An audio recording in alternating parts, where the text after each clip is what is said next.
जिन्होंने भारतवासियों की सेवा में अपने जीवन को समर्पित कर दिया, जिन्होंने मां भारती को अंग्रेजों की पराधीनता के चंगुल से छुड़ाने के लिए अपना सर्वस्व लुटा दिया, मगर फिर भी सत्य और अहिंसा के मार्ग से नहीं हटे। जी हाँ, भारत को आजादी दिलाने में इनकी महत्वपूर्ण भूमिका रही है। जी हाँ, हम बात कर रहे हैं हमारे देश के राष्ट्रपिता और अहिंसा के पुजारी महात्मा गांधी की। जी हाँ, महात्मा गांधी की आज 154वीं जयंती है और पूरा देश आज महात्मा गांधी की जयंती बड़े ही हर्षोल्लास के साथ मना रहा है। नमस्कार, मैं हूं पूनम आपके साथ। आप देख रहे हैं डिजिटल खबरीलाल। तो महात्मा गांधी का जीवन किस तरह से महत्वपूर्ण है हम सभी देशवासियों के लिए और आज़ादी दिलाने में इनकी कितनी महत्वपूर्ण भूमिका रही है, चलिए हम जानते हैं। महात्मा गांधी ने देशवासियों को सत्य और अहिंसा के मार्ग पर चलने का सीख दिया और उसके साथ ही उन्होंने कई अहिंसक आंदोलनों में हिस्सा लिया। कह सकते हैं कि इनके नेतृत्व में कई अहिंसक आंदोलन छेड़े गए अंग्रेजों के खिलाफ, जिस वजह से भारत को आज़ादी मिल पाई। जी हाँ, ऐसे ही कुछ आंदोलन रहे हैं, जैसे कि भारत छोड़ो आंदोलन, सत्याग्रह आंदोलन, असहयोग आंदोलन, चंपारण आंदोलन जैसे कई आंदोलन की मुख्य भूमिका रही है, जिस वजह से देशवासी आज आज़ादी की सांस ले पा रहे हैं। गांधी जी का पूरा नाम मोहनदास करमचंद गांधी था, जिन्होंने गुजरात के पोरबंदर में 2 अक्टूबर 1869 में जन्म लिया। इनके अहिंसा के मार्ग पर चलने के विचार से सभी काफ़ी प्रेरित हुए।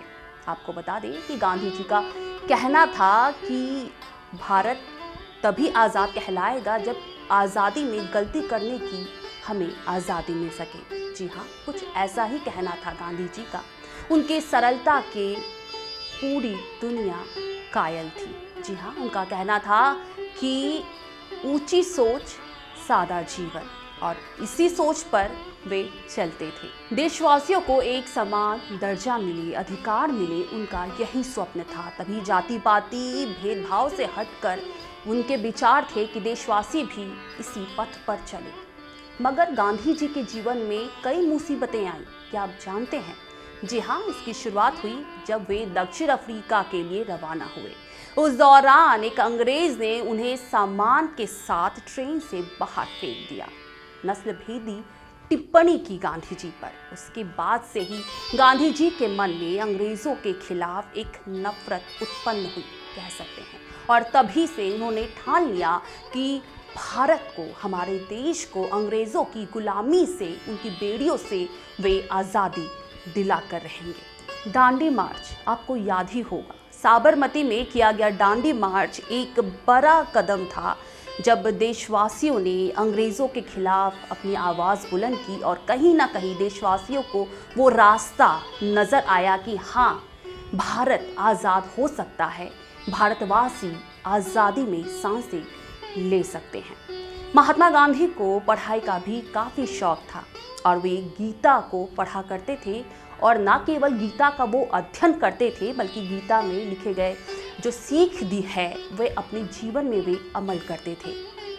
मगर वो दिन, जी हाँ, 30 जनवरी 1948, जब नाथूराम गोडसे ने महात्मा गांधी की गोली मारकर हत्या कर दी, जब महात्मा गांधी प्रार्थना सभा की ओर जा रहे थे, उस दिन अहिंसा के पुजारी बापू ने हमेशा हमेशा के लिए अपनी आंखें मूंद ली।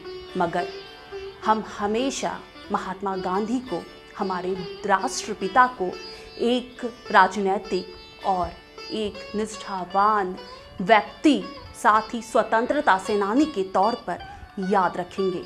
आज डिजिटल खबरीलाल के माध्यम से हम भावभीनी श्रद्धांजलि अर्पित करते हैं हमारे राष्ट्रपिता महात्मा गांधी को। फिलहाल अभी के लिए इतना ही। देश और दुनिया की तमाम अपडेटेड खबरों के लिए देखते रहिए डिजिटल खबरीलाल। खबरें आपकी, नजर हमारी।